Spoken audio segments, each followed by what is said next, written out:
Hello, hello, hello, everyone. Hello, hello, hello. And welcome back to Love in Rare Love in Form. rare form. I am Charles Elder. And I am Dr. Lakeisha Elder. All right. Yes. So we'd like to welcome everybody back and hope everybody had a good holiday on Resurrection Day. Yes, yes, yes. So today we're going to just go straight into our topic. And the topic, what happened, is showing up now, but the impact of childhood experiences on your marriage now. Right. So what happened then Mm-hmm. is showing up now. Yeah, I said it backwards. Yeah. That's okay. That's why you have me. Yeah, Help you out I know, there. I know. Help you out. Okay. So what happened then that is showing up now? Because a lot of times our marriages, we can bring a lot of things that happened in our childhood to our marriages now. Absolutely. And so we want to talk about that. Yes, yes, We want to talk about what's going on, what happened then, how we can fix it, how we can make it better, right? And give some tips. Yeah, some tips on, going forward, right? Mm-hmm. Going forward in love. Mm-hmm. All right. So, what happened then that is showing up now? We want to welcome you back. This is intentional because we do like to talk about intentional healing and marriage as a life form and love in rare form. And these are conversations that people, most people try to avoid. They try to avoid this conversation, but it's every couple's need to have the conversation because it can bring up, past issues into your present life. That's true. That's true. And we don't want that. So today's conversation is one that can change your entire marriage if you allow it to, because we're talking about this truth. What happened to you before your marriage is now showing up in your marriage. Mm-hmm. So one of the biggest mistakes couples make is assuming they married a blank slate. In social work, we call it tabula rasa. Tabula what? Rasa. Never heard of it. Rasa. I think it's RSSA or RSA. Is that French? Yeah, I think it might be. Yeah, it might be French. A whole different. What it means is a blank slate. A blank slate. Okay. Yeah. But the truth is, you didn't just marry a person. You married their childhood, their wounds, their survival patterns, their silence, and even their unspoken fears. Mm-hmm. And and sometimes we're responding to each other in that manner, and not based on what's happening now, just based on what happened then, and what the experience was back then. Right. So one of the things that I often talk about, I'm not for sure if you all heard me talk about, but I don't like bugs. And she don't like bugs. I don't like bugs. And so one of my childhood traumas was my brothers chased me with locusts, and my brothers terrorized me. And so they was chasing me when we had, so in West Virginia, every 7 or 17 years, I think it's 17 years, we get locusts. Yeah. And so when the locusts come in, they're everywhere. It pretty much, they just take over the state. And so what I just absolutely do not like is just locusts. And so what happened was they was chasing me one night. I ran home, got up in my room, put my covers under the bed. They threw the locusts up under the covers, and it was like fluttering and flying around up under my nightgown. When I tell you, it was traumatic. It was traumatic. And I'm thinking, and ever since then, I just couldn't do locusts. I just can't. It's just something that I just don't do. Yeah, I never had those issues. I don't know. So he lives with it because it shows up in our marriage now. Yeah, because she hates a bug. If a bug comes in the house, oh my gosh. You got to shut the whole house down. The whole house has got to shut down. We got to find the bug, kill the bug, flush him down the toilet.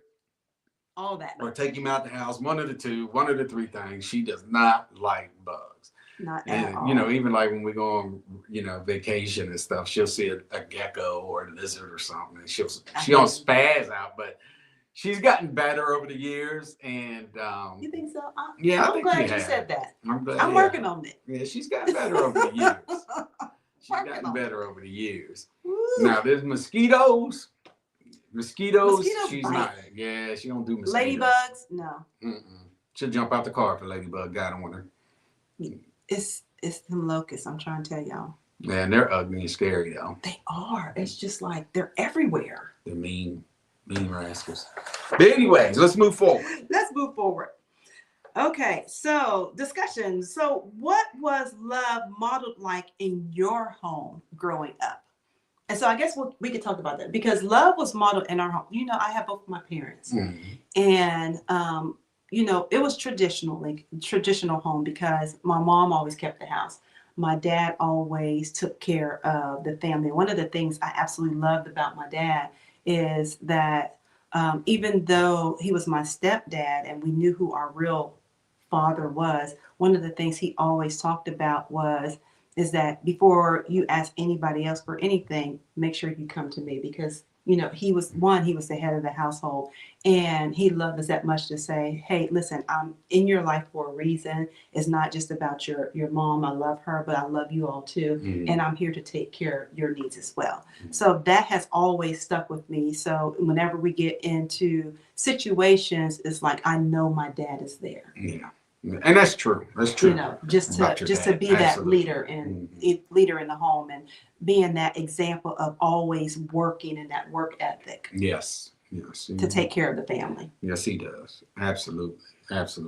And you know, on my side growing up, you know, I just grew up with love. I mean, everybody loved each other. We all lived around each other. I mean, it was where we lived and how we grew up. You know, grew up with a real close-knit family, traditional ways, you know, not real strict traditional, but you know, traditional ways. Okay. So, you know, I really didn't have any bad experiences growing up. So, you know, that's good. I can't honestly say I had, you know. But I know there's people out there, you know, that have, and you know, they may have trauma in their life, you know, and because I've had some male friends that had a lot of trauma, you know. Had a lot of trauma. Growing up, and you know, you always try to be there for them, but you know, as they got older, you could see that manifesting sometimes in their relationships, you know, that they went through. So.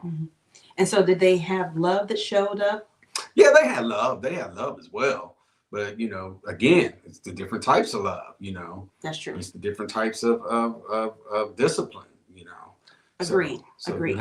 you have to just look back in life and you know, because I always tell people that. I say, you know, people always used to say, well, I don't understand the metaphor of I've lived this many lives. Well, you live that many lives. When you grow up, that's a life. When you get your first job, that's a life. When you get married, that's a life. When you have your first kid, that's a life. Those are the many different lives of emotional state that people go through. Yeah, I think that for me, those are transitions in life. Yeah, but they're still lives. You know, and I don't think, I don't think that they're different lives because we only have one life. But I think they're different stages in our lives. Right. And in our hence life. The metaphor, the many lives. It's the different transitions. We're gonna disagree on this. It's the lingo of the language. The lingo of the language. Lingo of the language? Yeah. All right, sir. Doctor, come on, man. So, and here's another question. What was conflict loud, silent, or avoided? Because that is a whole different situation. You know, when you look at conflict. In our house, my mom's house, it was quiet. I'm sure it was silent. Yeah. Ours was growing up as a little girl. I think it was a variation of everything. You know, it wasn't just one thing. I don't think conflict was never avoided, but you know, when my parents had conflict and what I saw, it was mostly behind closed doors. If it was something serious, I assume those conversations happened behind closed doors if it was conflict. I don't really remember seeing my parents, you know, and growing up in conflict that was hitting, you know what I mean? But that affected me. But what about the conflict towards you? The conflict, when I tell y'all, my mama choked me out. I'm just gonna put it out there. If she watch it, listen. Choke her out. Let me see. Loud, silent, avoid it, Choke out. or choke out. let's add that to the list. When I tell conflict, listen, I'm telling y'all right now, those who know my mama, y'all don't even know. Because I tried my mother one day, and yes, Granny, Jazz, Granny. I tried her one day, and it was choked out. That was the last time I ever tried my mama, because I'm telling you, she tried to take me up out of here. She tried, literally. I tried my mom one time too. Got punched in the mouth, so I never tried it again. She's only 5'2". What? She punched me dead in the, oh yeah, punched me dead in the jaw. I was like 15, 16. If Davey's on here, he knows what I'm talking about. Ooh, Punched me dead in the jaw. I was like, I'm done with that. Never do that again. So never did it again. She didn't play at all, Jazz. So listen, and I'm sure how did conflict show up in your lives as children that may or may not? So it may show up now in your adult marriage, or it may be something that you have learned from, that you said, you know what, I learned from this in my younger age, so I ain't gonna do this, or I already know that I would never try my mama again.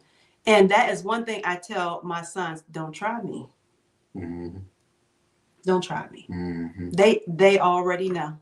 Mm-hmm. That's true. Mm-hmm. It's true. So it was, I mean, for me, growing up, it was variations. But as my children were growing up, they would say it was loud. Conflict was loud. Because you was loud. Well, you know, I can. You better hope Brent don't get on here. It goes to octaves. Like my voice goes octaves. Your tone and your tude. My tone and my tude goes, yeah. Mm-hmm. It gets up there. I mean, but hey, I'm just laying back. You are, and that's how hey. The Marine is just, just laid back. Our sons was growing up, and I was like, you need to beat them. And he was like, no, I'm just going to talk to him. What? Talk. Mm-hmm. When I was growing up, it wasn't no talking. I'm trying to tell you. I remember with Keisha, I'm sharing this real quick. There's little talking with some belt swinging. When we first met, Devontae did something, and she was Gary to whoop I was going to get it. And my Uncle Clark said, oh, no, baby. We don't whip the babies. We don't whip the babies. We don't whip the babies. Because that's just what we didn't do. I mean, did I get when I was a kid, get the belt? Yeah, I deserved it. Most of the time I did something, but a lot of times, I didn't. She would just talk, hey, don't do it again, blah blah blah. You want punishment? All right, I'll stay in my room or hang out the window, drop down, make a room for the streets. well, because you had so okay, no, because you had talks, and I think that was soft. That was kind of soft. You had it easy. Think so? I think that was easy because you didn't live with Jimmy Griffin. Yeah, but when I was growing up, we had you had absolutes. Absolutes was like you was gonna get a beat down or something. You was gonna have to be in your room. Yeah, I was always in the room. I was always in the room. Well, and in the room was like I would rather take a whipping than be in the room. Right, because that was just torture. And nowadays, these kids these days, listen, my nephew, if I had to ever tell him you're gonna be punished and you have to stay in your room, I done just made his day.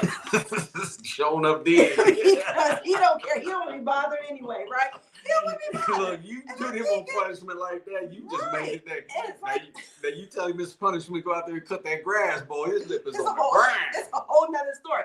And that's what these kids are like. Listen, these kids want to be in their room. So we got to find different ways of getting their attention or inflicting pain punishments. So anywho, those are the things. Listen, feel free to share what conflicts came up in your what you saw in marriage and then or in your childhood, what you endured or what you've seen and felt. And is it showing up in your marriage now? We want to hear from you. We know there's some married people out there. All right. Did you feel safe expressing emotions as a child? I hope my mom is listening. Yeah, she watching. She right there. Mom, if you watching, turn it off. I always felt like we didn't have an opinion unless she gave it. Unless we gave it. Sometimes it was how it was.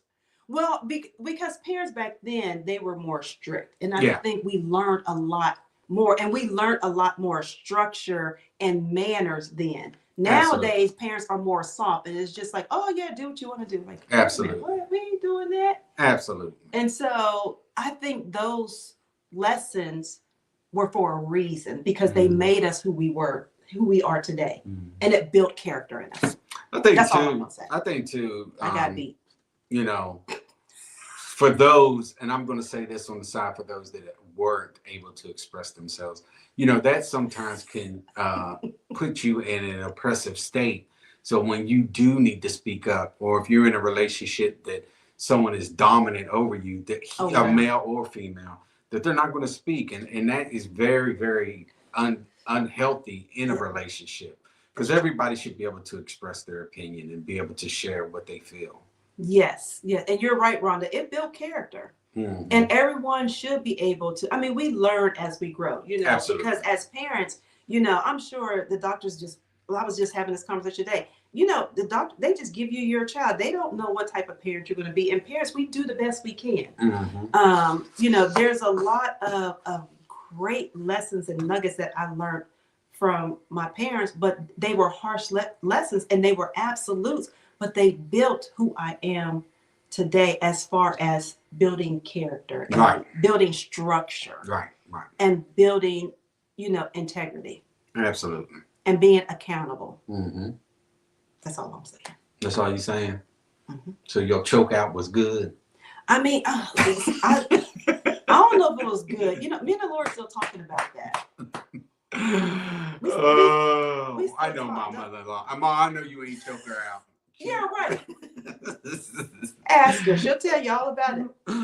I was getting smart mouth though. Yeah, I knew something was up. Yeah.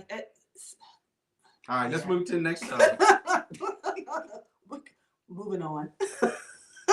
Some people grew up in homes where love was consistent. Others grew up where love had conditions, like, I'll love you if you behave. I'll love you if you perform. And now those same patterns show up in marriage as fear or rejection, people pleasing, or emotional shutdown. I don't think our love was just love. Our love wasn't based on performance, I don't think. I've never seen a difference in love. It was just love. Same here. But for those that did have to go through that, or still do, I've had some friends that went through that, especially, you know, I had this little Asian friend, his name was Win. Win, that's how you spelled it. It said it, but it was spelled differently.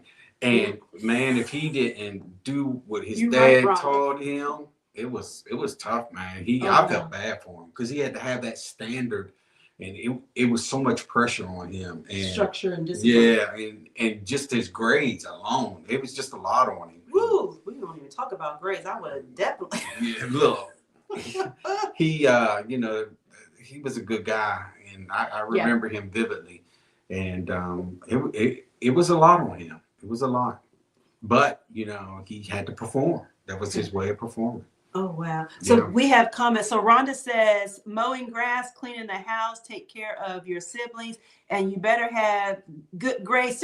Exactly. Listen, Rhonda. So we learned growing up, we were with my grandmother, my dad's mom, and every Saturday morning, like before you went outside, you had to clean the house. Now, my grandma had every trophy, every knick-knack, every little thing. Grandma Jean. And before all of us, so there's a house full of people, which is the best times ever. And everybody had duties to do. And before you can go out and play on Saturday, first thing early in the morning, you can have your breakfast, but you're going to clean that house, and you're going to dust every piece of wood. You're going to wipe down the baseboards with Murphy oil soap. You're going to do all of that. That's how it was at my uncle's house. Uncle Jimmy. Yeah. Me and my cousins, we had to do that. Get up to Luther Vandross, OJ's, Temptation. As soon as you hear the music, you knew what type of chore you was doing that day. Right. You cutting the grass, washing the car, you boy wiping down woodwork. You had to do it. Yeah, man. You knew as soon as that music came on what type of chore you was doing. And to get up. You better get up. You better get. There ain't no sleeping in on Saturday. Nope. And then be like, can I go to the skating rink? Y'all got an hour. It took an hour to get there. Because we had to walk. Soul Train, right. But and that's how it was. Like, listen, I would tell our kids when they was growing up, they didn't have to do half the stuff that we had to do growing up. But we loved them anyway. So I don't think love was predicated on how we behaved or how we performed. Now the performance part, you can say that house better be clean because that house ain't clean. And you couldn't fight your siblings. You couldn't fight each other. That's one of the things that we taught our boys. Don't fight each other. Yeah. My mom, she didn't allow me and my brothers to fight. We fought each other. We couldn't go outside. Because her philosophy was, if you can't get along with your brother, you can't get along with nobody else. That's true. So you got to stay in the house. That's true. And Vanessa said we got to watch cartoons. Yes, so we got to watch cartoons after the fact. But my grandma Jean, she stood on business. Like, this is what the expectation was. And then even after that, you can go outside, do what you do. And then even on Saturday evenings, you got ready. You did your Sunday school lesson. If you ain't did it already through the week, you better know them books of the Bible in order because she gonna quiz you on them books of the Bible. Like, listen, to this day, like, and those was the best time. Hey, Ray, listen, Ray, they can talk to this.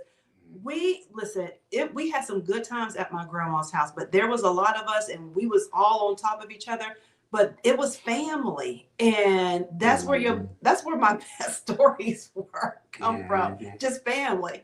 Hey, my beautiful friend. Hey, Michelle. Hey, Michelle. So Rhonda says, for me, nothing was that serious to my granny. If my feelings was hurt and I was crying, her response would be, someone didn't wake up today and you worried about, how dare you? But I appreciate it. That sounds like grandma. You worried about how you feel. Somebody didn't wake up today. Somebody didn't even wake up. Listen, somebody would love to hear me going off, popping off. So yes, and Jean says, no, my brother did. We move on. WWE moves. We love wrestling. I used to watch that with my dad all the time. Good times. Okay, so moving on. The Bible reminds us in Proverbs 4:23, and I'm going to read this. Guard your heart above all else, for it determines the course of your life. But many of us were never taught how to guard our heart. We were taught how to survive. Yes, and Michelle says, if me and my sister fought, mommy made us all, and she said, made us sit on the couch and hold hands. Yes, I made my sons hug and kiss Quote each other. scripture. If they don't know nothing else, they know let brotherly love continue, because we was not allowing them to fight each other. They were boys, they were brothers, they were very close. And to this day, my son can testify to that. We never let them fight each other. And that's how it should be. Siblings should be close. Me and my brother's close, but he don't call me. I'm putting it out there. He gonna watch this one day. How dare you say that? So let's be real about the trauma. So trauma doesn't stay in your childhood. It shows up. It shows up in your communication, your trust, your reaction, your response, and even your love. Because sometimes people will freeze up and put a wall up and they won't love. They'll say they love you. I love you. I love you.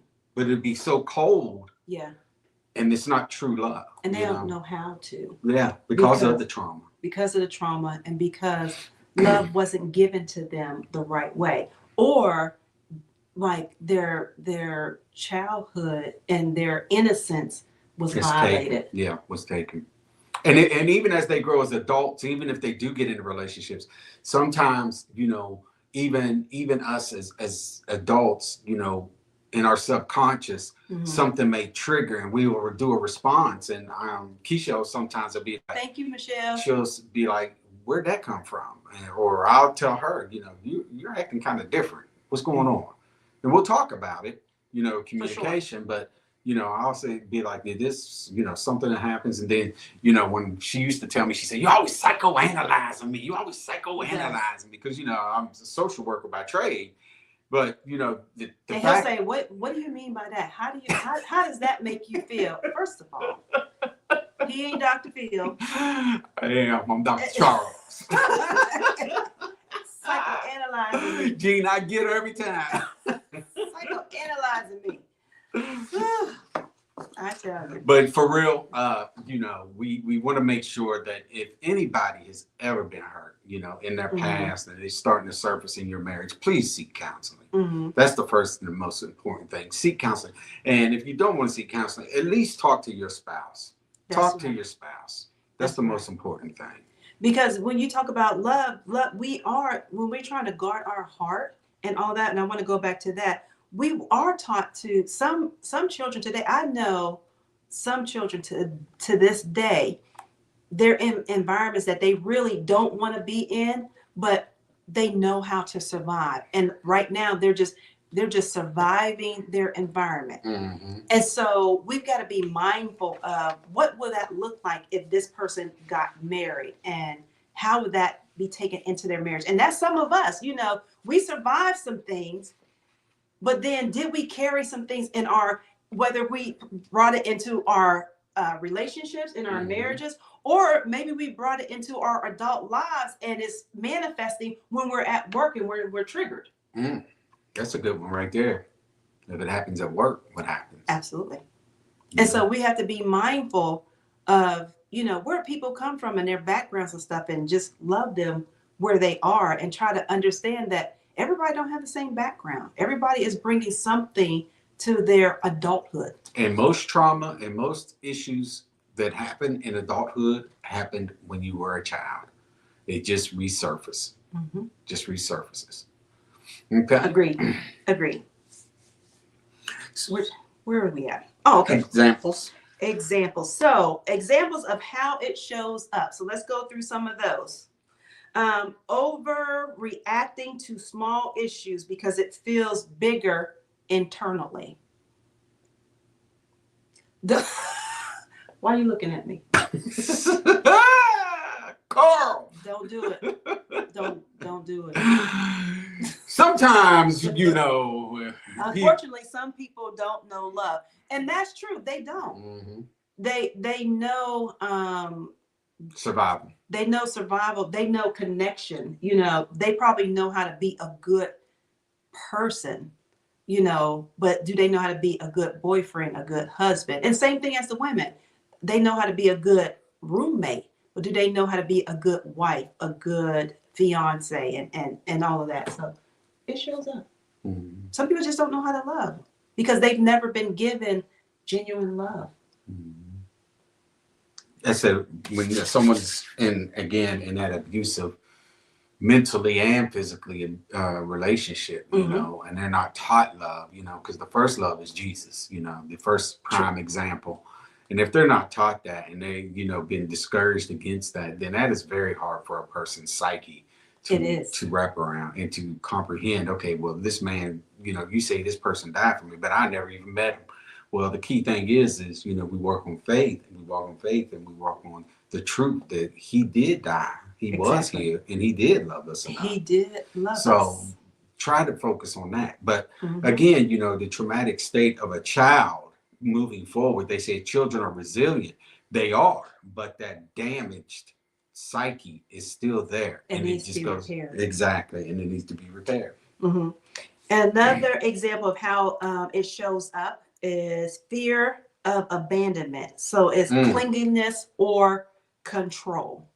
When you have some people, like if you're in a marriage and they're clingy, that could be because they've been through a trauma or rejection or abandonment.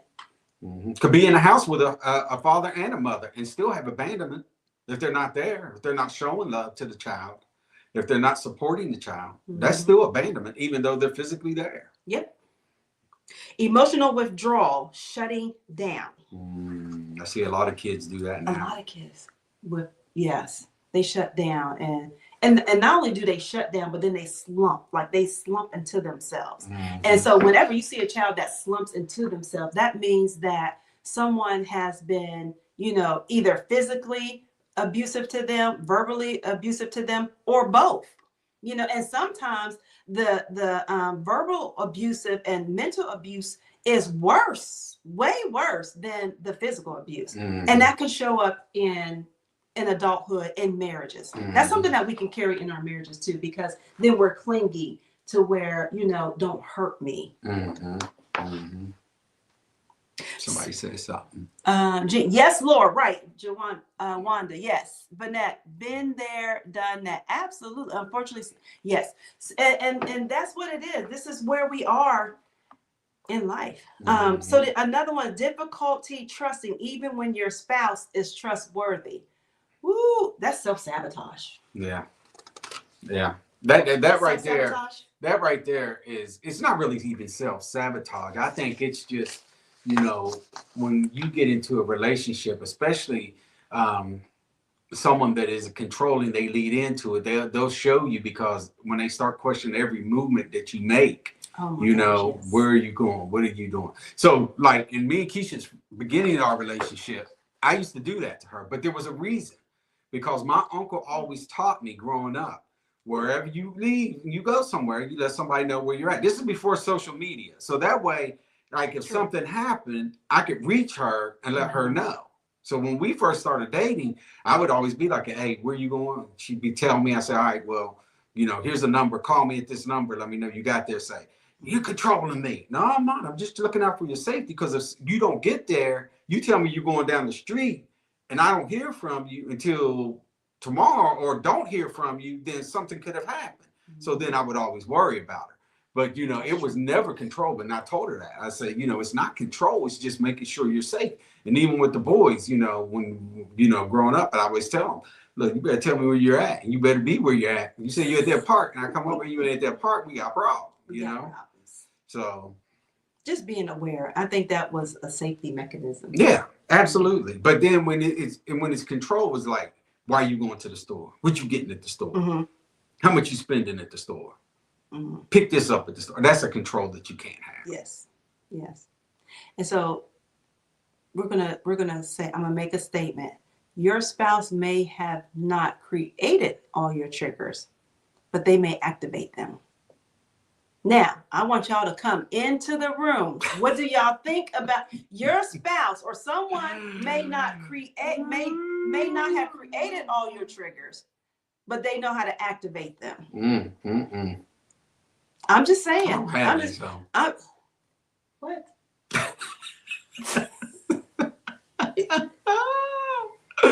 Brian, where you at, man? I need your help, Brian. I need your help. We want to hear from you. We want to hear from y'all. And listen, we all have triggers. Yeah, that's true. We all have triggers. Everybody does. Who activates the trigger more than that person that is closest to you, which is your spouse? Mm-hmm. They activate your triggers. Mm-hmm. That's all. You hear me, April? That's what they do. Don't do that, April. That's not nice. She says here, Sean, be quiet.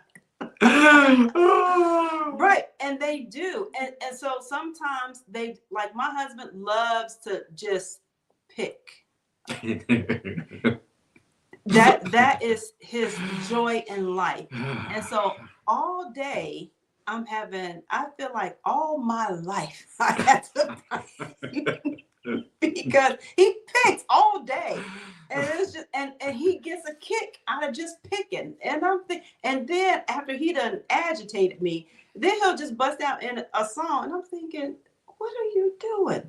Hey, gotta keep it light. Listen, gotta keep it light. Yeah, gotta keep it light. That is, yes, Charles. Listen, y'all need to check on me because he be doing the most.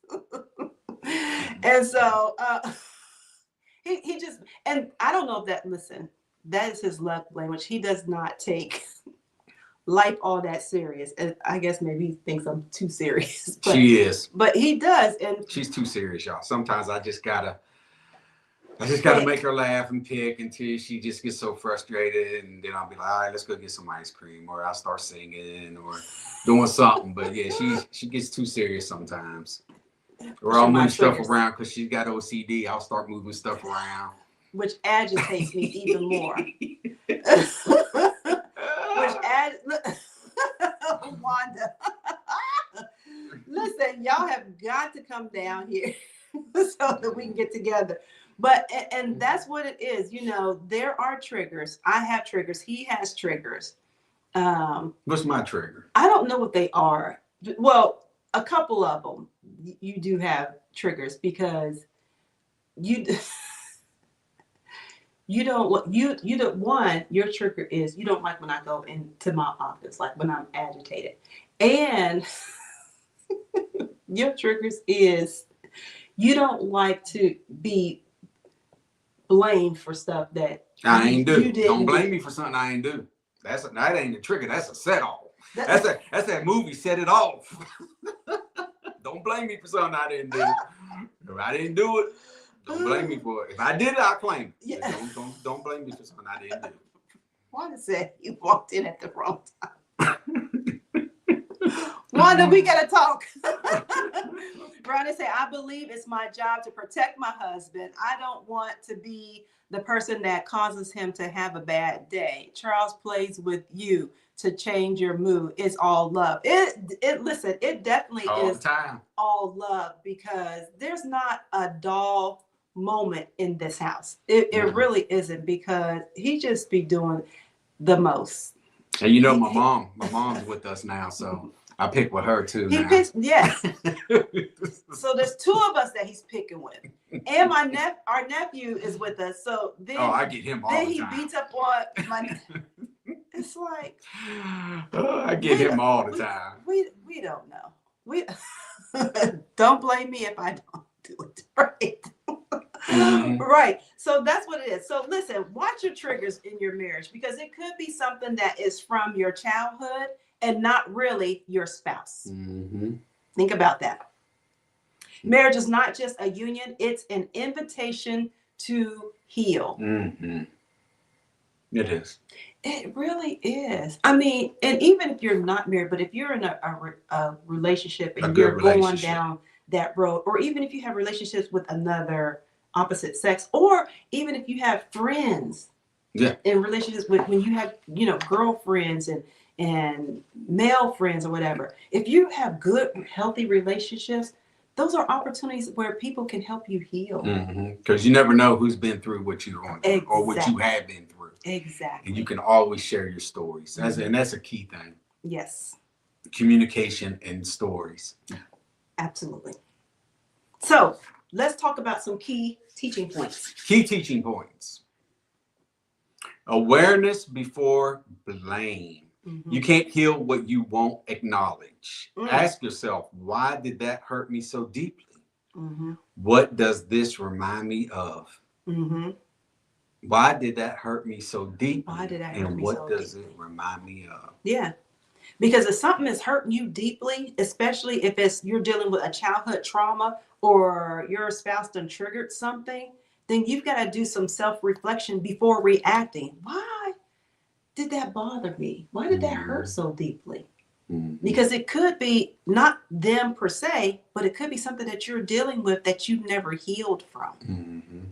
And talk about it. Absolutely. Like Charles and I talk about, I told you, the good, the bad, and the ugly. Mm-hmm. And we have some crucial conversations. And so those are the moments where you can heal. And then it brings you closer together. Mm-hmm. Hey, Brian. He said, I'm with you, Charles. Brian. Thank you, brother. Come get your friend.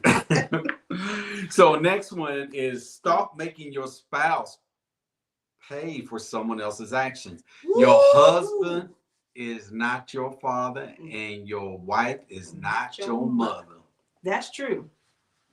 Yep. That's true because and one of the things, like I grew up with both my parents, but you grew up with just your mom. Of course you had your uncle, but it was like you still is your own person. You're your own man. Mm-hmm. You know what I mean? And so I don't think we had those issues. But there are some people that and sometimes you can find that, like, if you find someone, and it's not all the time, but if you find someone who maybe has, married someone, you're like, they are talking to them like they are the child, or I'm not your child.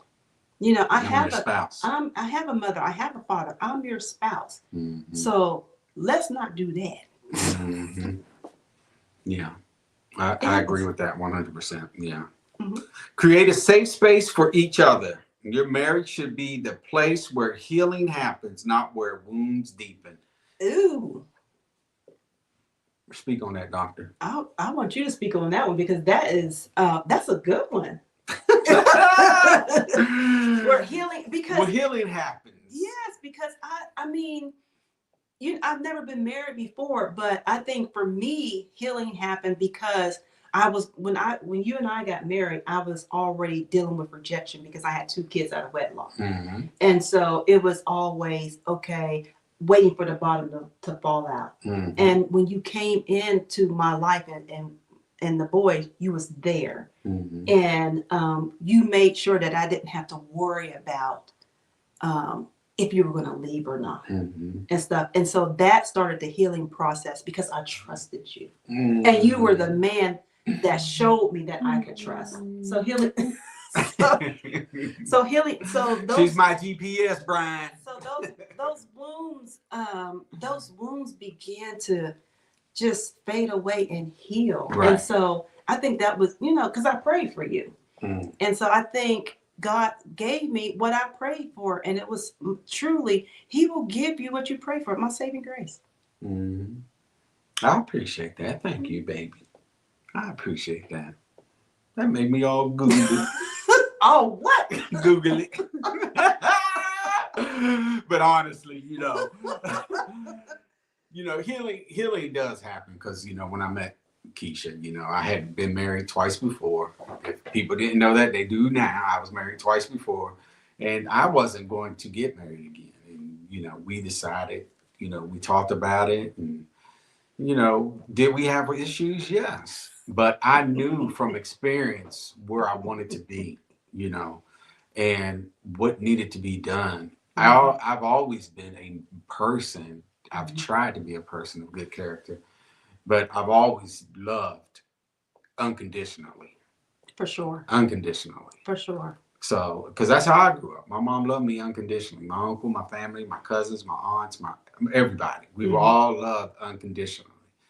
And even to this day, you got to call in and check in, because the love's there. Love's there. So we always try to do that and be supportive of each other. And, with my wife, we first met and everything. And I told her, I just told her straight out, I was married twice before. I got 4 kids. She got 2. We came together like the Brady Bunch. We told my mom, I asked her to marry him. My mom was like, "You sure you won't marry him? He got 4 kids." So she did bust you out. Yeah, she busted me out. But I already knew. Yeah, Gloria Jean busted me all out. That was funny though. That was, to you it was funny. I was like, dang on. Hey, Maria. And Vanessa says we have to let walls come down so that we can heal. Absolutely. And Brian said you got brownie points, but awesome. But yes, listen, marriage can be a place of healing. And that's what it was for me when we got married. He didn't deepen the wounds. And there were some deep wounds. I don't know if you even realized it. Yeah, I did. Or not. Did you? Yeah. Yeah. There was times when I knew she was going through, and we would get into crucial conversations, and I just knew not to give up on her, and I never did. Right. I never did. And so remember, 2 Corinthians 5:17 reminds us that if anyone is in Christ, he is a new creature. Mm-hmm. All things are passed away. Absolutely. And all things become brand new. Mm-hmm. So that means your past may have shaped you, but it does not have to define your marriage. You are in your marriage or your marriage. Ooh, don't define it. Doesn't have to define your marriage or your relationship. Or you. Or you. I know, right? You got to grow from that. Mm-hmm. Yes, ma'am. So rare form, let's talk about some tools. The pause and process rule. And that is, don't react immediately, and ask, is this about now, or is this about then? But you got to be able to recognize that. True. But that's a good question. That is a good question. Is it now? Something that's happening now that's triggering you, or is it something that happened in your past? And especially when you have to pause and process, because a lot of times, like for people, when they are triggered, they automatically just want to react when they're triggered. Absolutely. As opposed to stopping and saying, wait a minute, what is this really about? Absolutely. Mm-hmm. We love you too, Maria.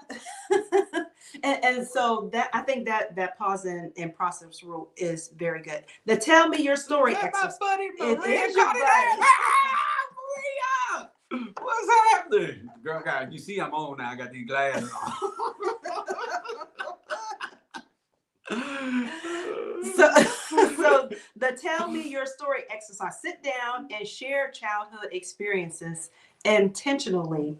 No judgment, just listening. And I think that's one of the things that my husband gave us as a practice a couple of months ago, is just take 3 minutes. Was it 3 minutes? 2 minutes. 2 minutes, and just sit with your spouse and just listen. Yeah.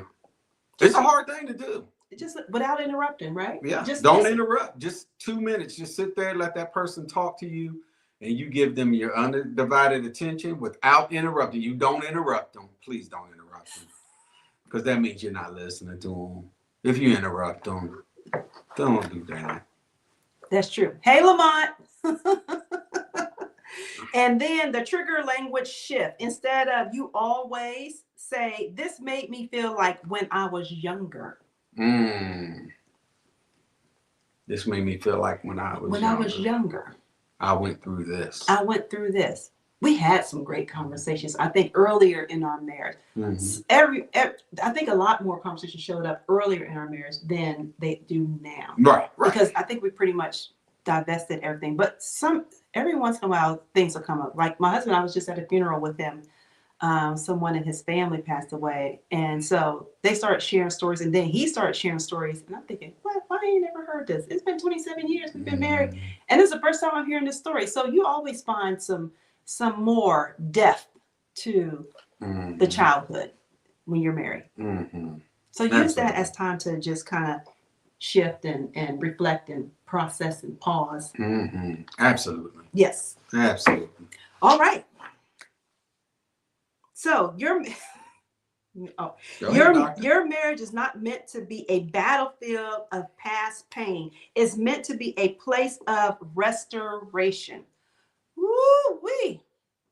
A battlefield. You know, so that reminds me of this movie. Have y'all ever seen this movie? It's called War of the Roses. That battlefield was unbelievable. That battlefield, and they fought over that house. And it was in the home. Yeah. And it's because they each refused to yield. Yeah, and that's all it was. And it's like, y'all can't find a compromise. Somebody can't, like, everybody can't. Listen, there's going to be times where there's not going to be a win-win. But guess what? We can yield and still have a love. You can. Yeah. And I refuse. Called a prenup.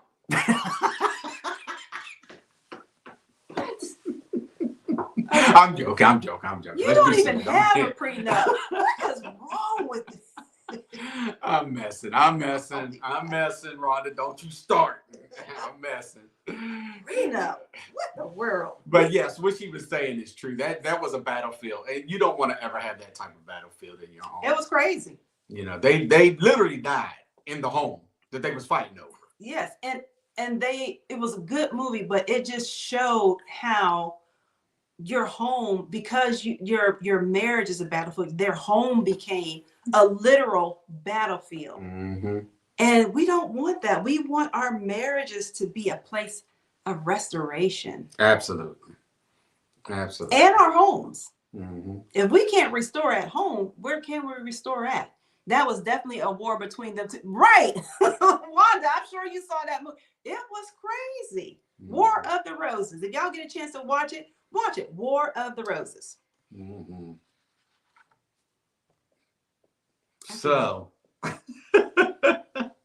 So on this topic again, you know, just just in your marriage, just be, cognitive that, if something comes up and your spouse or you even feel a trigger, talk about it. Ask them what's wrong. Facts. You should know your spouse enough to know what's wrong with them and ask them. Exactly. And it's not being intrusive if you say, hey, did something happen to you in your past when you was a child? Yep. You want to talk about it? Because most people, when you talk to their in-laws or, your in-laws or your their brothers or sisters, they're going to tell you something anyways. Mm-hmm. But, if it's something personal, really sit down with your spouse and work that out and discuss that. There should be no secrets. Like Keisha said, Dr. Elder said, I'm going to correct myself. I'm going to give her title. Dr. Elder said, You are funny. she, you earned that title. You worked for it, you earned it. You should always communicate. You should always talk, and you should always love. But the key thing is be in the present. Be there with the person. Oh wow. Yes. Be there with the person and understand that they have a past. They do. They have a past, and you just have to move forward with it and work through any issues that come up. Right. And when two people are willing to heal, not just love, that's when you experience love in rare form. Love in rare form. Because I'm telling you, when you're dealing with traumas, when you have to pause and process, when you have to, realize that, hey, I didn't create the triggers and all of that, but maybe I did activate them, maybe I didn't. All of that is love in rare form. And that's why we have this, because you just never know. Listen, we're loving regardless, but just keep on loving. Even if your love is rare, even if your marriage is rare, keep loving. Mm-hmm. Keep loving. Mm-hmm. So if this episode spoke to you, rest and restoration. Jim. Yes. If this episode spoke with you, please share it. Yes, any of the clips that we have out there, please share the clips. If they mean something to you, and if you think that somebody might be able to benefit from it, please share the clips with people. We want to try to build this community of love in rare form, because even if you're single, you still may be dating somebody, and if you exchange that word love, this is where you need to be. Learn love in rare form, because it's all about communication. It's all about learning each other. And most of all, it's learning about God and keeping God first, to love, who gave his son Jesus for us for love. Right. So that's the first sign of love. So we got to just remember that. Yes. And then what we're going to do, and it's going to be coming up, we're still in the planning process, but we're going to get our couples together. Listen, we can't get together with everyone who's out of state, but if you're close, we are going to have a couples night out. Mm-hmm. We're going to do something. We're going to have a good time. Yes. So stay tuned, because we're going to be uploading it to our website, and we're going to be uploading it to our social media pages. So stay tuned, because we know that you follow us on social media and all of that, but we want to connect with you in person and just love on you. Just love on you, and just, be couples and just support each other. Do what we do. Yeah, just support each other. We want to be there for you as we need you to be there for us. Absolutely. Again, we want to be there for you just as well as we want you to be there for us. Right. And if you ever want to reach out to us, our email address is admin, ADMIN, @loveinrareform.com, or you can go on our website, which is loveinrareform.com. Mm-hmm. Read all about Love in Rare Form. Love in Rare Form. So, you are funny. So, call to action. If this episode spoke to you, you already talked about that. So, just let us know. And have you ever realized, and I just want to give you just a prompt, have you ever realized your reaction in marriage was rooted in your childhood? Send us your story. Because we love doing stories. Send us your story, because your healing could help another couple grow. So don't be afraid to send us your story. You can email that to us. Couples have, and I promise you, we will make sure that it is anonymous. We do not give names out because we want to protect marriage That's and right. not expose That's marriage. Right. Privacy. Yes. HIPAA. Love and rare form HIPAA. HIPAA. I mean, you can't talk about it. Can't give no names. No names. Yes. All right. So we're going to do just a real quick closing prayer. We're going to, if you don't mind, we would like to do that if you want to stay on. So, Father, we thank you for your courage to confront what we've carried for years. Help us to see our spouse with compassion, not assumption.